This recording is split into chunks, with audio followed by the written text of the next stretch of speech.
Hey guys, welcome back to our channel. This is me ഗൗദീൻ. അപ്പോൾ ഇന്നത്തെ നമ്മുടെ ഒരു ഡെയിലി വ്ളോഗാട്ടോ. നമ്മുടെ ഒരു വർക്കിംഗ് ഡേയിലെ നമ്മൾ ഓഫീസിലും കോടതിയിലും ഒക്കെ പോകുന്നൊരു ദിവസത്തെ വ്ളോഗാണ്.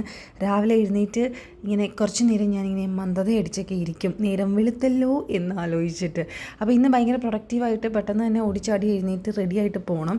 സോ ഫസ്റ്റ് കുറച്ച് തുണിയൊക്കെ മെഷീനിലിടാമെന്ന് വിചാരിച്ചു. മഴ ആയതുകൊണ്ട് ഭയങ്കര പാടാണ് ഇതെല്ലാം ഒന്ന് ഉണങ്ങി കിട്ടാനായിട്ട്. മെഷീനിലിട്ടാലും ഞാൻ ചിലപ്പം 1-2 ദിവസം കഴിഞ്ഞിട്ടായിരിക്കും അത് അവിടെ നിന്ന് എടുക്കുന്നത്. കാരണം അതുപോലെ മഴ പെയ്തുകൊണ്ടിരിക്കുകയാണ്. ഇതെല്ലാം ഇനി ഒന്ന് ഉണക്കി എടുത്തിട്ട് വേണം. പിന്നെ നനച്ചിട്ടല്ലോ എന്നുള്ളൊരു സമാധാനം അത്രയേ ഉള്ളൂ. അങ്ങനെ രാവിലെ പോയി ഫേസൊക്കെ ഒന്ന് വാഷ് ചെയ്ത് ഫ്രഷായി വന്നിട്ട് നമ്മൾ നമ്മുടെ ആദ്യത്തെ പരിപാടി ടാബ്ലറ്റ്സ് ഒക്കെ എടുത്തതിന് ശേഷം ഒരു കപ്പ് പാൽ അങ്ങോട്ട് കുടിക്കും. പാലിന് ഞാൻ ചിലപ്പോൾ എന്തെങ്കിലുമൊക്കെ ഇട്ട് കുടിക്കും, ബൂസ്റ്റോ അല്ലെങ്കിൽ ബദാം പൗഡറോ അങ്ങനെ എന്തെങ്കിലും ഇട്ട് കുടിക്കും. അപ്പോൾ എനിക്ക് ആ ചവർപ്പ് അങ്ങോട്ട് മാറുകയും ചെയ്യും, പെട്ടെന്ന് കുടിക്കാനും പറ്റും. ഷുഗർ മാക്സിമം ഞാൻ അങ്ങനെ ഇടാറില്ല. പിന്നെ ചില സമയത്ത് എനിക്ക് എന്തോ ചുമ്മാ കുടിക്കുമ്പം എന്തോ പോലെ തോന്നും, അപ്പോൾ ഇച്ചിരി പഞ്ചസാര ഇട്ട് കുടിക്കും കേട്ടോ. ഇന്ന് ബ്രേക്ക്ഫാസ്റ്റിന് നമുക്ക് ചപ്പാത്തിയാണ്. അപ്പോൾ രാവിലെ ചപ്പാത്തി പരിപാടിയിലേക്ക് കയറിയിട്ടുണ്ട്. ഇവിടുത്തെ ഒഫീഷ്യൽ ചപ്പാത്തി പരത്തലിസ്റ്റ് ഞാനായതുകൊണ്ട് ഞാൻ പോയി കസേരയൊക്കെ എടുത്തിട്ടിരുന്ന് എൻ്റെ ഡ്യൂട്ടി ഏറ്റെടുത്തിട്ടുണ്ട്. ഇടയ്ക്കിങ്ങനെ പാലും കുടിച്ച് പിന്നെ പരത്തിക്കൊണ്ടേയിരിക്കും. ചപ്പാത്തി ആണെങ്കിൽ ജിൻചേട്ടൻ രാവിലെ കഴിച്ചിട്ട് പോകും. അപ്പോൾ എല്ലാ ദിവസവും പറ്റില്ലെങ്കിലും പറ്റുന്ന ദിവസമൊക്കെ ചപ്പാത്തി ഉണ്ടാക്കാനായിട്ട് ശ്രമിക്കാറുണ്ട് കേട്ടോ. അങ്ങനെ അമ്മ ഇവിടെ ചപ്പാത്തി ചുടുന്നു. പിന്നെ നമുക്ക് ലഞ്ചിന് വേണ്ടിയിട്ട് വെണ്ടയ്ക്ക മെഴുക്കുവരട്ടി റെഡി ആയിട്ടുണ്ട്. അപ്പോൾ ഞാൻ വിചാരിച്ചു എന്തെങ്കിലും ഒരു ഒഴിച്ചുകറിയും കൂടെ ഉണ്ടാക്കാമെന്ന് വിചാരിച്ച് കുമ്പളങ്ങ മോരൊഴിച്ച് വെക്കാമെന്ന് വിചാരിച്ചിട്ടോ. എൻ്റെ ചപ്പാത്തിയൊക്കെ പൊങ്ങി വരുന്നുണ്ട് ഗൈസ്. അങ്ങനെ കുമ്പളങ്ങ നമ്മൾ മോരൊഴിച്ച് കൂട്ടാൻ വെച്ചു. എനിക്കിപ്പം ചോറിൻ്റെ കൂട്ടത്തിൽ ഒരു കറിയൊന്നും പറ്റില്ല, കാരണം ചോറുണ്ണാൻ തന്നെ ഭയങ്കര പാടാണ്. അപ്പോൾ 1-2 കറി ഉണ്ടെങ്കിലാണ് അഡ്ജസ്റ്റ് ചെയ്ത് നമുക്ക് കഴിക്കാൻ പറ്റുക. അങ്ങനെ പണിയൊക്കെ ഏകദേശം തീർത്തിട്ട് ഞാൻ ഓടിപ്പോയി എൻ്റെ ബ്രേക്ക്ഫാസ്റ്റ് കഴിച്ചു കേട്ടോ. ചപ്പാത്തിയും ഗ്രീൻ പീസ് കറിയും. നോർമലി ജിൻചേട്ടൻ്റെ കൂടെ ഇരുന്ന് ഞാൻ കഴിക്കുമെങ്കിലും പണി ഉണ്ടെന്നുണ്ടെങ്കിൽ ജിൻചേട്ടൻ്റെ കൂടെ ഇരുന്ന് കഴിക്കാൻ നമുക്ക് പറ്റൂല. അപ്പോൾ ചപ്പാത്തി ചുട്ട് ജിൻചേട്ടനെ പറഞ്ഞു വിട്ടിട്ട് ഞാൻ പിന്നെ സമാധാനത്തോടെ ഇരുന്ന് കഴിക്കുള്ളൂ.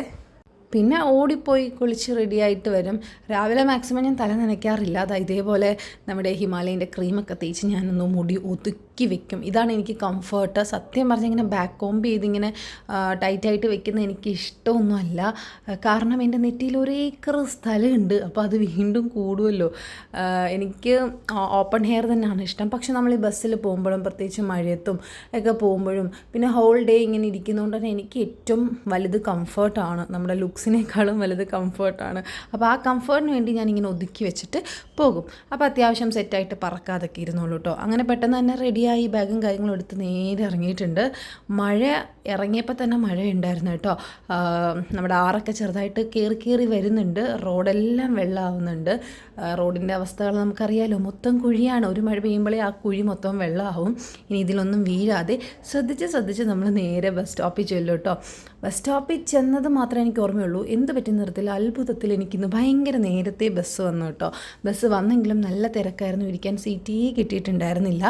ഞാൻ ഇറങ്ങുന്ന സ്റ്റോപ്പിന് 2 സ്റ്റോപ്പ് മുമ്പ് എനിക്ക് സീറ്റ് കിട്ടി. അതുകൊണ്ട് ഞാൻ അവിടെ ഇരുന്നു. ഞാൻ നേരത്തെ വീഡിയോയിൽ പറഞ്ഞിട്ടുണ്ട്, ആൾക്കാരങ്ങനെ എഴുന്നേറ്റൊന്നും തരത്തില്ല. പിന്നെ എനിക്ക് ചോദിക്കാനും മടിയാട്ടോ. അങ്ങനെ എങ്ങനെയൊക്കെയോ ഞാൻ ഓഫീസിലെത്തി കഴിഞ്ഞാൽ പിന്നെ എനിക്ക് കുറച്ച് ആശ്വാസമുണ്ട്. രാവിലെ ഓഫീസിലെത്തിപ്പെടുക എന്ന് പറയുന്നത് ഭയങ്കര ടഫായിട്ടുള്ളൊരു സംഭവമാണ്. ചില സമയം നമുക്ക് സീറ്റൊന്നും കിട്ടത്തില്ല. എനിക്കാണെങ്കിൽ വയറ് തീരെ ഇല്ലാത്തത് കൊണ്ട് ആർക്കും മനസ്സിലാവില്ല. പിന്നെ ചിലർ വയറ് കണ്ടാലും ഒക്കെ തിരിച്ചിരിക്കും, എഴുന്നേറ്റ് തരത്തൊന്നുമില്ല. പിന്നെ അങ്ങനെയുള്ളവരോട് എനിക്ക് ചോദിച്ച് സീറ്റ് വാങ്ങാനായിട്ട് ഇഷ്ടമല്ല. പിന്നെ ആരെങ്കിലും എഴുന്നേറ്റിട്ട് വേറെ ആൾ ഇരിക്കാൻ പോകുമ്പോൾ ഞാൻ ജസ്റ്റ് ചോദിക്കും, ഇരുന്നോട്ടെ എന്ന് ചോദിക്കും. അങ്ങനെയൊക്കെ ഞാൻ ഇരിക്കാറുള്ളൂ. പക്ഷേ ഒരു 20 മിനിറ്റ്സോളം ഉണ്ട് നമുക്ക് അവിടുന്ന് ബസ്സിന് ഇവിടം വരെ. എനിക്ക് വീട്ടിൽ നിന്ന് നടന്ന് ബസ് സ്റ്റോപ്പിൽ വരുമ്പോഴേ എൻ്റെ പകുതി എനർജി പോകും. പിന്നെ ബസ് നോക്കി നിൽക്കുക എന്ന് പറയുന്നതാണ് ഏറ്റവും വലിയ ടഫ്. ബസ് കിട്ടിക്കഴിഞ്ഞാൽ പിന്നെയും കുഴപ്പമില്ല. ചില സമയം വളരെ ചുരുക്ക സമയം നമുക്ക് ഭാഗ്യമുണ്ടെങ്കിൽ 5 മിനിറ്റ് കഴിയുമ്പോൾ നമ്മൾ വന്ന് നിന്ന് 5 മിനിറ്റ് കഴിയുമ്പോൾ ബസ് വരും. ഇന്ന് എനിക്ക് അങ്ങനത്തെ ദിവസമായിരുന്നു. ഒരുപാട് നേരം നിൽക്കേണ്ടി വന്നില്ല. വന്നപ്പോൾ തന്നെ ബസ് വന്നു. പക്ഷെ ചില സമയം അരമണിക്കൂറോ 3/4 മണിക്കൂറൊക്കെ ഞാൻ നിന്നിട്ടുണ്ട്. 3/4 മണിക്കൂർ ബസ് സ്റ്റോപ്പിൽ ഇങ്ങനെ ഒരേപോലെ നിൽക്കുകയെന്ന് പറഞ്ഞാൽ ഭയങ്കര ടഫാണ് നമുക്ക്. അല്ലെങ്കിൽ തന്നെ നമുക്കത് ടഫാണ്. പിന്നെ ഇങ്ങനെ കൂടെ ഇരിക്കുമ്പോൾ എനിക്ക് തീരെ വയ്യാണ്ടാവും. അതുകൊണ്ട് ഇവിടെ എത്തിപ്പെട്ട് കഴിഞ്ഞാൽ പിന്നെ എനിക്ക് ഇഷ്ടമാണ് വർക്ക് ചെയ്യാൻ. പക്ഷേ എത്തിപ്പെടുന്ന കാര്യം ആലോചിക്കുമ്പോൾ വീട്ടിൽ നിന്ന് ഇറങ്ങാനേ തോന്നത്തില്ല. പിന്നെ ഞാൻ മാക്സിമം ഇടിയൊക്കെ കൊള്ളാതെ, എത്ര തിരക്കാണെങ്കിലും വയറ്റിന് ഇടി കൊള്ളാതെ ഞാൻ സൂക്ഷിക്കും. പിന്നെ ഈ നിൽക്കുന്നതിൻ്റെ ഒരു ബുദ്ധിമുട്ട് മാത്രമേ ഉള്ളൂ. അയ്യോ, ഇച്ചിരൂടെ വയറൊക്കെ ഉണ്ടായിരുന്നെങ്കിൽ ആൾക്കാർ ചിലപ്പോൾ എഴുന്നേറ്റ് തന്നേനെ കണ്ടിട്ടുണ്ടെങ്കിൽ. അപ്പോൾ വയറും ഇല്ല. അങ്ങനെ ഞാൻ നേരെ അസോസിയേഷനിൽ വന്നേ. അവിടെ വന്ന് നോക്കിയപ്പോൾ ഭയങ്കര മഴ വീണു. ഈ പൊരിഞ്ഞ മഴയത്ത് മുമ്പ് ഇങ്ങനെ എത്താൻ പറ്റിയല്ലോ എന്നെനിക്കൊരു ആശ്വാസമായി തോന്നിയില്ലെങ്കിൽ ഞാൻ പെട്ടുപോയേനെ. ഒന്നാമത് നമ്മുടെ കോടതിയുടെ അവിടെ ഇച്ചിരി ഒന്ന് കയറ്റമാണ്. ആ കയറ്റം ഞാൻ 1 മണിക്കൂർ എടുത്തിട്ടാണ് കയറണത്. മഴയും കൂടെ ആണെങ്കിൽ പിന്നെ ഞാൻ പെട്ടുപോകും. ഞാൻ നമ്മുടെ ബാർ അസോസിയേഷനിലെ വാഷ്റൂമാണ് യൂസ് ചെയ്യണത്. എനിക്കതാണ് കുറച്ചൊരു കംഫർട്ട്. കാരണം താഴെയൊക്കെ മൊത്തം പബ്ലിക്, കുറേ വേറെ ഷോപ്പുകളും ഒക്കെ ഉള്ളതുകൊണ്ട് തന്നെ പബ്ലിക് യൂസ് ചെയ്യുന്നതാണ് കൂടുതലും. അപ്പോൾ നമുക്ക് ഇൻഫെക്ഷനൊക്കെ ഉണ്ടാവാതിരിക്കാൻ വേണ്ടിയിട്ട് ഞാൻ കുറച്ചും കൂടെ, പിന്നെ എനിക്ക് കുറച്ചുകൂടെ കംഫർട്ട് ഇവിടെ വരുന്നതാണ്. അങ്ങനെ ഇതാണ് നമ്മുടെ ബാർ അസോസിയേഷൻ ഗൈസ്. വാഷ്റൂമൊക്കെ യൂസ് ചെയ്തിട്ട് തിരിച്ചു പോകാൻ നേരത്ത് നോക്കിയപ്പോഴും നല്ല മഴ ഇങ്ങനെ പെയ്തുകൊണ്ടേയിരിക്കുകയാണ്. ഇന്ന് ഫുൾ മഴയാണെന്ന് തോന്നുന്നു. അങ്ങനെ താഴെ വന്ന് ആമിയും ഷിഫാനിയൊക്കെ വന്നിട്ടുണ്ടായിരുന്നു കേട്ടോ. ഇത് അവരുടെ ഓഫീസാണ്, രോഹിത് സാറിൻ്റെ. എല്ലാവരുടെയും വിചാരം ഞാൻ രോഹിത് സാറിൻ്റെ ജൂനിയർ ആണെന്നുള്ളതാണ്. സാർ എനിക്കെൻ്റെ സ്വന്തം സീനിയറിനെ പോലെയാണെങ്കിലും, ഞാൻ ഒരുപാട് ബഹുമാനിക്കുന്നൊരു സീനിയർ ആണെങ്കിലും ഞാൻ സാറിൻ്റെ ഓഫീസിലല്ല. പക്ഷേ എനിക്ക് അവരുമായിട്ട് ഭയങ്കര കണക്ഷൻ ആട്ടോ. എനിക്ക് ഭയങ്കര ആത്മബന്ധമാണ് അവരുമായിട്ട്. അങ്ങനെ നേരെ വന്ന് കോടതി കയറാനുള്ള സമയമായിട്ടുണ്ടായിരുന്നേ. രാവിലെ വന്ന സമയം പെട്ടെന്ന് അങ്ങ് പൊക്കോളും. പെട്ടെന്ന് തന്നെ റോബ്സൊക്കെ ഇട്ട് നമ്മൾ സെറ്റ് ആവുന്നുണ്ട് കോടതിയിലേക്ക് പോകാനായിട്ട്. ഞാൻ ഇതിനു മുമ്പ് നമ്മുടെ വീഡിയോസിൽ പറഞ്ഞിട്ടുണ്ട്, ഈ ഒരു പ്രൊഫഷനിൽ എനിക്ക് ഏറ്റവും ഇഷ്ടമുള്ള കാര്യം റോബ്സ് ഇടുക എന്നുള്ളതാണ്. ഇതിടുമ്പോൾ നമുക്ക് കിട്ടുന്നൊരു കോൺഫിഡൻസ്, ഒരു പ്രൗഡ് ഫീലിങ്, അതെന്താണെന്ന് എനിക്ക് ഇതുവരെ മനസ്സിലായിട്ടില്ല കേട്ടോ. അതാണ് ശരിക്കും ഞങ്ങൾ ഈ ഇത്രയും വർഷം ഏൺ ചെയ്തതെന്ന് എനിക്ക് തോന്നിയിട്ടുണ്ട്. നല്ല രസമാണ്, എനിക്ക് ഭയങ്കര ഇഷ്ടമാണ്. അങ്ങനെ റോബ്സൊക്കെ ഇട്ട് നമ്മുടെ ബേബി ബമ്പൊക്കെ ഞാൻ അതിനകത്ത് ഒളിപ്പിച്ച് വയ്ക്കും. സത്യം പറഞ്ഞാൽ ഒന്നും മനസ്സിലാവത്തില്ല. പ്രത്യേകിച്ച് കോട്ടും ഗൗണും കൂടി ഇട്ട് കഴിയുമ്പോൾ എനിക്ക് വയറുണ്ടെന്നേ അറിയില്ല. കോടതിയിലൊക്കെ ചെല്ല് കഴിയുമ്പോൾ എൻ്റെ അസ്വസ്ഥതകൾ കണ്ടിട്ട് സ്റ്റാഫുകളൊക്കെ ചോദിക്കും പ്രഗ്നൻ്റ് ആണോ എന്ന്. അപ്പോഴേ അവരും അറിയത്തുള്ളൂ കേട്ടോ. അങ്ങനെ ഓൾമോസ്റ്റ് ഇപ്പോൾ ഇവിടെ കുറച്ചുപേരൊക്കെ അറിഞ്ഞു വരുന്നുണ്ട്. അങ്ങനെ കോടതിയിലെ കാര്യങ്ങളെല്ലാം ഭംഗിയായിട്ട് കഴിഞ്ഞ് നമ്മൾ പുറത്തിറങ്ങി കേട്ടോ. പിന്നെ നമുക്ക് ടീ ടൈമാണ്. ഞാൻ എപ്പോഴും അങ്ങനെ ചായ കുടിക്കത്തില്ല. ചായ കുടിക്കുന്നത് അങ്ങനെ നല്ലതല്ലല്ലോ എപ്പോഴും. പിന്നെ ഈവനിങ് എന്തായാലും ഒരു ചായ കുടിക്കും. അതുകൊണ്ട് ഞാൻ ഇന്ന് ഫ്രഷ് ലൈം കുടിച്ചു. ഇല്ലെങ്കിൽ നോർമൽ നാരങ്ങ വെള്ളം ഒക്കെ കുടിച്ചിട്ട് ഞങ്ങൾ എല്ലാവരും കൂടെ സ്നാക്സ് ഒക്കെ കഴിക്കുന്നുണ്ട് ഗൈസ്. അപ്പോഴത്തേക്ക് എനിക്ക് വിശപ്പ് വരും. ഷിഫുവിൻ്റെ ചായ ഭയങ്കര ചൂടായി പോയിട്ടുണ്ടായിരുന്നു.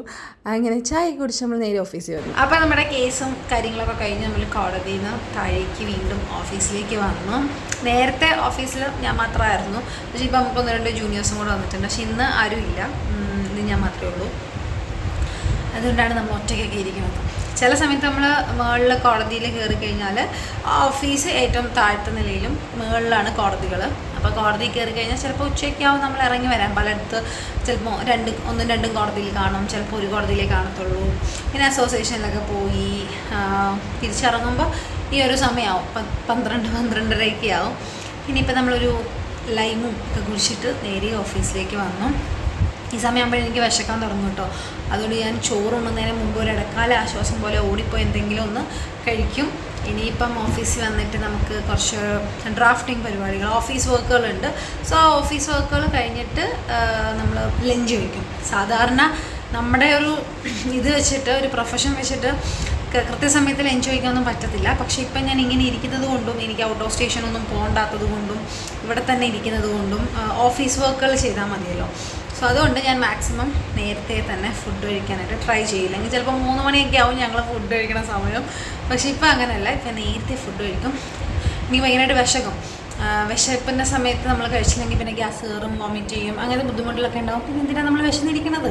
അതുകൊണ്ട് നമ്മൾ നേരത്തെ ഫുഡ് കഴിക്കും. അപ്പോൾ കുറച്ച് പരിപാടികളോട് ഒതുക്കി വെച്ചിട്ട് നമുക്ക് ഫുഡ് കഴിക്കാം. ഉച്ചയ്ക്ക് ശേഷം എന്തോ അത്യാവശ്യം നല്ല വർക്കുകളൊക്കെ ഉണ്ടായിരുന്നു കേട്ടോ.